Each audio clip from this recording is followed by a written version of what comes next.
Hello students, welcome back to Elite Tutors. चलिए फिर से कंटिन्यू करेंगे चैप्टर नंबर 4 फाइनेंशियल प्लानिंग का प्रॉब्लम सेट 4A, और इसमें देखेंगे क्वेश्चन नंबर 4 और क्वेश्चन नंबर 5। इसके पहले वाले वीडियो में क्वेश्चन नंबर 2 को हमने अच्छे से देखा था और मैंने आपको बोला था कि क्वेश्चन नंबर 3 जो है एज इट इज़ है क्वेश्चन नंबर 2 के जैसा, तो आप ट्राई करिए और अपने आंसर को कमेंट्स में शेयर करिए, और अगर नहीं समझेगा फिर भी तो आप बोलिए, तो मैं आपको क्वेश्चन नंबर 3 बताऊँगा। तो अभी भी मैं वही बोल रहा हूँ, अगर आपने नहीं ट्राई किया तो प्लीज़ इसको ट्राई करिए। तो चलिए क्वेश्चन नंबर 4 और 5 इस वीडियो में देखने वाले हैं। तो देखिए क्वेश्चन नंबर 4 क्या लिखा है कि ए ट्रेडर फ्रॉम सूरत गुजरात, मतलब सूरत से एक ट्रेडर है जो गुजरात के अंदर आ रहा है, सोल्ड कॉटन क्लोथ्स, उसने कॉटन के कपड़े को बेचा टू ए ट्रेडर, दूसरे ट्रेडर को जो राजकोट में है और वो भी गुजरात के अंदर है। तो एक ट्रेडर ने दूसरे ट्रेडर को क्लोथ्स, कॉटन के जो क्लोथ्स है वो सोल्ड किया, इतना आपको समझ में है। The taxable value of cotton cloth is ₹2.5 lakh. तो 2.5 लाख जो है ये टैक्सेबल अमाउंट है। टैक्सेबल अमाउंट मतलब अभी इसके ऊपर टैक्स लगा नहीं है, अभी इसके ऊपर टैक्स लगना है, जीएसटी लगना है। तो यहाँ पे ये बोल भी दिया कि what is the amount of GST. अच्छा, यहाँ पे पूछ लिया है कि what is the amount of GST अगर उसका रेट जो है जीएसटी का वो 5% है क्लोथ्स के ऊपर। तो paid by the trader in Rajkot. तो ये सोल्ड किया है, तो इसको देखिए ट्रेडर ने, सूरत के ट्रेडर ने सोल्ड किया है तो इसको मिलेगा ना टैक्स। तो टैक्स भरना किसको पड़ेगा? राजकोट के ट्रेडर को। तो उसने कितना टैक्स भरा है ये बताना है। इसने कितना टैक्स भरेगा, ये कितना टैक्स भरेगा स्टूडेंट्स? 5% जो भी रहेगा 2.5 लाख का, उतना ही भरेगा। थोड़े वीडियो में नॉइस आ सकता है स्टूडेंट्स बैकग्राउंड का, तो प्लीज़ वो थोड़ा सा मैनेज करिए। तो चलिए फिर सोल्यूशन में हम क्या करेंगे, देखिए सिर्फ आपको क्या करना है, 2.5 लाख का 5% अमाउंट फाइंड आउट करना है, वही आपको बताना है, वही राजकोट के ट्रेडर को पे करना है।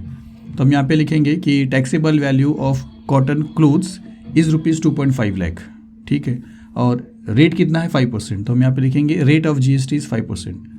तो अब आपको क्या करना है, जीएसटी फाइंड आउट करना है, 5% ऑफ 2.5 लाख। यहाँ पे लिखेंगे therefore GST which is equal to 5% of 2.5 lakh which is equal to 5/100 into 2.5 lakh. तो हम लिखेंगे which is equal to 5/100 into 2.5 lakh, मतलब 2.5 लाख ऐसा समझ सकते हो, 2,50,000। अब यहाँ पे सिंप्लीफाई करोगे तो आप 1 0 ये कैंसिल कर सकते हो, 1 0 और 1 0 ये कैंसिल कर सकते हो। 2 0 छोड़ के 25 को अगर 5 से आप मल्टीप्लाई करो तो 125 आएगा, और 125 के बाद 2 0 अगर आप लगा देते हो तो आपको आंसर मिलेगा 12500। तो इतना अमाउंट जो है, इतना अमाउंट राजकोट के ट्रेडर को पे करना पड़ेगा, किसको? सूरत को। मतलब पे करना पड़ेगा, ऐसा समझ लीजिए। तो यहाँ पे हम लिखेंगे देयरफॉर कि answer the GST to be paid by the trader in Rajkot is 12500, 12,500, बस इतना स्टूडेंट्स, सिंपल था। चलिए इसके बाद फिफ्थ वाला क्वेश्चन, लास्ट क्वेश्चन देखेंगे।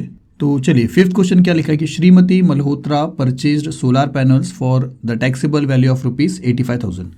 तो 85,000 रुपीज़ के टैक्सेबल वैल्यू का सोलर पैनल श्रीमती मल्होत्रा ने परचेज किया। आगे क्या लिखा कि शी सोल्ड देम फॉर 90,000, और उसी 85,000 को खरीदा हुआ जो सोलर पैनल था उन्होंने क्या किया, उसको 90,000 में बेच दिया। रेट ऑफ जीएसटी जो था यहाँ पे ट्रांजैक्शन में वो 5% था। आगे क्या लिखा है कि find the ITC of Shrimati Malhotra, और फिर what is the amount of GST payable. तो यहाँ पे जो दो चीज़ पूछ रहे हैं, एक आईटीसी और जीएसटी पेबल, ये दोनों चीज़ आपने पढ़ा है 4.2 में। आईटीसी इनपुट टैक्स क्रेडिट और जीएसटी पेबल, दोनों का डिफरेंस, आउटपुट टैक्स का और इनपुट टैक्स का। मतलब जीएसटी पेबल का जो फॉर्मूला आपने पढ़ा था वो था output tax minus input tax, या इनपुट टैक्स क्रेडिट बोलिए। अब ये दोनों क्या होता है ये आप तो देखे रहोगे 4.2 में, मैं थोड़ा सा बता रहा हूँ कि जब वो परचेज़ करेंगे, या आप जब कोई चीज़ परचेज़ करते हो तो आपको टैक्स देना पड़ता है। तो जब आप अपने तरफ से टैक्स दोगे तो वो इनपुट टैक्स होता है, और जब आप कोई चीज़ बेचते हो तो आपको टैक्स मिलता है, बाहर से आपके पास टैक्स आता है, तो जिसको हम बोलते हैं आउटपुट टैक्स। तो आउटपुट टैक्स, इसको 90,000 को 5% से मल्टीप्लाई करेंगे तो आउटपुट टैक्स मिलेगा, और 85,000 को 5% से मल्टीप्लाई करेंगे तो इनपुट टैक्स मिलेगा, और दोनों का डिफरेंस जो आप निकालोगे वही आपका जीएसटी पेबल है। तो जब आपको जीएसटी पेबल अगर निकालना है तो आउटपुट टैक्स में से इनपुट टैक्स माइनस करोगे, और अगर आईटीसी पूछा है तो इनपुट टैक्स जो भी आपको मिलेगा वही आईटीसी। यहाँ पे दो जो चीज़ पूछा है उसमें से आईटीसी आपका इनपुट टैक्स ही रहेगा।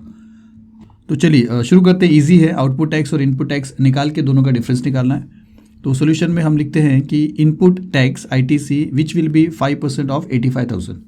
तो इनपुट टैक्स 85,000 का 5% कैसे रहेगा, क्योंकि आपने परचेज किया है। जब आप परचेज करोगे तो अपने पास से टैक्स दोगे और अपना खुद का टैक्स जो जाता है उसको इनपुट टैक्स बोलते हैं स्टूडेंट्स। तो 5% ऑफ 85,000 का मतलब है कि 5/100 फिर मल्टीप्लाई बाय 85,000, जिसमें से अगर आप सिंप्लीफाई करो तो ये 2 0 कैंसिल हो गया और फिर 5 को 850 से मल्टीप्लाई करोगे तो आपको मिल जाता है 4250। तो इसका मतलब है कि इनपुट टैक्स क्रेडिट या आईटीसी आपको मिल गया 4250 और यहीं पे आपको इसका आंसर भी मिल गया आईटीसी जो आपसे पूछा था वो मिल गया। तो अब आपको जीएसटी पेबल चाहिए। तो जीएसटी पेबल के लिए आपको आउटपुट टैक्स निकालना है। आउटपुट टैक्स इससे मिलेगा आपको। तो आप यहाँ पे लिखोगे कि output tax which is equal to 5% of 90,000 which is equal to 5/100 into 90,000। इसको सॉल्व करोगे तो ये 2 0 कैंसिल हुआ, फिर 9 5 45, 45 और 2 0 मतलब 4,500। तो आपको आउटपुट टैक्स मिल गया 4,500 जो आपसे पूछा नहीं है, लेकिन आपसे जीएसटी पेबल पूछा है। तो आउटपुट टैक्स में से इनपुट टैक्स को आप माइनस करोगे तो आप जीएसटी पेबल पे क्या लिखोगे कि GST payable which is equal to output tax minus ITC, तो which is equal to 4,500 minus 4250, 4,500 minus 4250। इसको सॉल्व करोगे तो आपको जीएसटी पेबल मिल जाता है 250। तो ये है आपका जीएसटी पेबल। तो यहाँ पे सिर्फ आपको दो चीज़ समझना था कि इनपुट टैक्स किसको बोलते हैं और आउटपुट टैक्स किसको बोलते हैं।